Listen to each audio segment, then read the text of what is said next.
Cris Collinsworth invoking your name? Basically, the script is written, and do we get to make a movie? That's what we're talking about. Is he going to be the next Kurt Warner? How does that hit the actual Kurt Warner? Well, I mean, I tell you what, it's pretty cool. I've been hearing it for many years, whether it's individuals that are trying to make it to the NFL, playing arena football or playing at small levels, to even have this happen now. Heard it a lot over the last couple of years with Brock Purdy, Mr. Irrelevant, and now with Tyson. And so it's pretty cool that what you know is that you've got a very unique story, a story that no one else has. And you love that part of it, and that people are trying to find the next one, and that's kind of what movies are all made about. It's about, giving people hope. But the fact that those stories are really rare, but it's always cool to hear that. And, I'm always hoping that there's another one, that there's a next one that's got their own story, but a similar type story, because you're always pulling for the underdogs and the people that, everybody says they don't have a chance, or because of this, because of that, there's no way, that you pull for those guys and you want to see them do well. You're a real classy dude. We have Chase Daniel on to review film for us on Tuesdays, and we asked him a similar thing about, could Tyson Bagent have a career like you as a backup? And he was like, listen, do you guys know who I am? You know what I mean? I had a decade in the league. I did this, and this. And I feel like I would react a lot more like Chase Daniel. You've been in multiple Super Bowls. You're an MVP. You led the league in passing. I feel like before they invoke the name Kurt Warner, he should maybe have to do something, Kurt. Well, I mean, again, isn't so much of, the NFL about stories and creating stories. And, every time we do a game, you're trying to lift it up and make it the greatest game that's ever been played, even if it's the two worst teams in the league. And so the same idea holds true when you're doing things like this, and a backup gets into play, and you're building it up for the audience to go, hey, he had a great game last week, maybe he's the next. And so people are glued and they're watching and they want to see, because that's such a huge part of our game is the stories. It's not just the game that's played between the lines, but it's the bigger picture, and it's the game outside the game that we're always talking about. And that's what people love, is those human interest stories, and being able to make it bigger than one Sunday night football game. And so you fully get it. I understand your point too, because I'm one that always feels like when somebody does that for a guy like Tyson or for Brock, they're putting these crazy expectations on these young kids that, that don't necessarily deserve those yet. And I'm not saying deserve in any sort of way, other than just let them write their own story and let them show us who they are. Don't put it on top of them that they have to be. I mean, you hear people talking about Caleb Williams and he's the next Patrick Mahomes. And it's like, why put that on the kid? Let him go see if he can be great, but don't put it on him as a 22-year-old kid to go, hey, he's going to be the next Patrick Mahomes. Because then when he isn't, now everybody thinks it's a failure, or he's not living up to the expectations, when those expectations are crazy. And so that's kind of how I look at it, is that, I love that they're trying to pump guys up and showcase who they are. But I think anytime we make those kind of, comparisons to a young guy in the beginning stages of their career, it's really unfair to that, young man or young person to have to try to live up to that, when it's just like, hey, I'm just trying to, go out and play some football and trying to win a couple games and show people that I belong in the league. I mean, I don't have to prove that I'm a Hall of Famer this week, but we do that a lot, and again, you understand why they're trying to build it up, but I wish we wouldn't do that as much and just kind of weigh people based on what they're showing us at the time, and then allow them to write their own story. We heard a lot of last night, and we're with Kurt Warner, Hall of Fame quarterback and a terrific game broadcaster by his own right. We heard a lot of this. Justin Fields should be watching, can learn from Bagent. This is how the offense can work. And we think they're referring to the quick game as well as the overall operations. First thing, is that true? Do you think that there are things that Bagent does that Fields can learn from? Well, sure. I mean, all the things that we've talked about Justin having to do better, meaning, seeing the field quicker, being set, getting the ball out on time, the things that he struggled with early in his career are things that Tyson does a little bit better. When you look at different guys, I often, we joke about it all the time. Like, man, if I could run like Lamar Jackson and throw like I threw, man, I could have been really good. But I think there's part of it that goes, well, if I was able to run like Lamar Jackson, I probably never would have become nearly as good a thrower because I would have been running all the time. And so, a lot of it comes down to how you play and how you're asked to play and the way that you've, kind of, garnered your success throughout your career. And not that Justin didn't show that he could throw the ball in college and all that stuff, but you can always fall back on your athleticism where guys like me could never do that.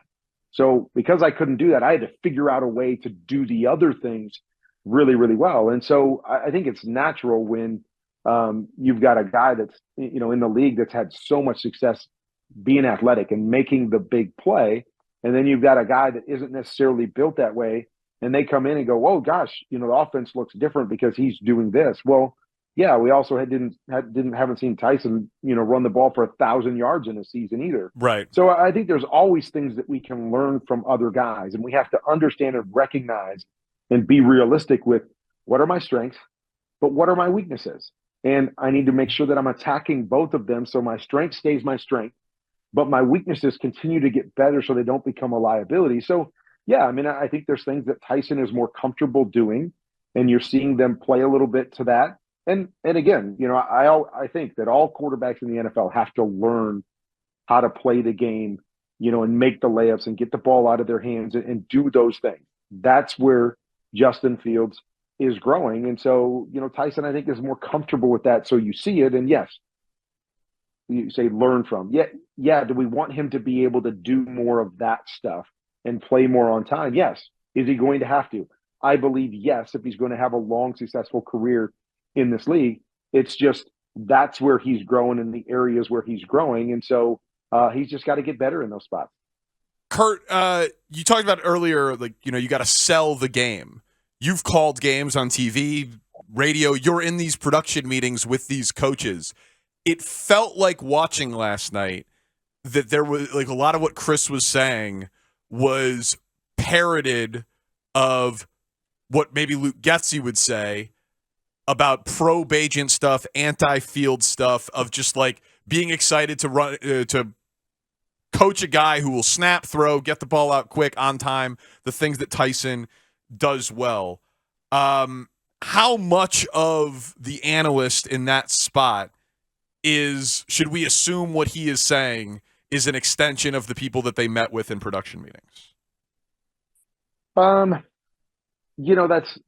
a tough one to answer because there are definitely times when you go into a production meeting and you glean things from what people are saying, and you try to put that into the broadcast in certain ways.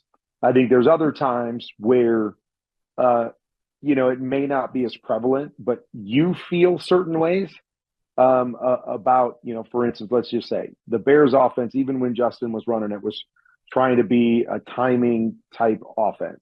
And so, you might feel that with what you've watched. And now you've got a quarterback that seems to be more comfortable in those settings. So, you kind of create a bit of that storyline without, saying, well, the coaches are saying this. You're just kind of saying, hey, I've seen, what their offense is.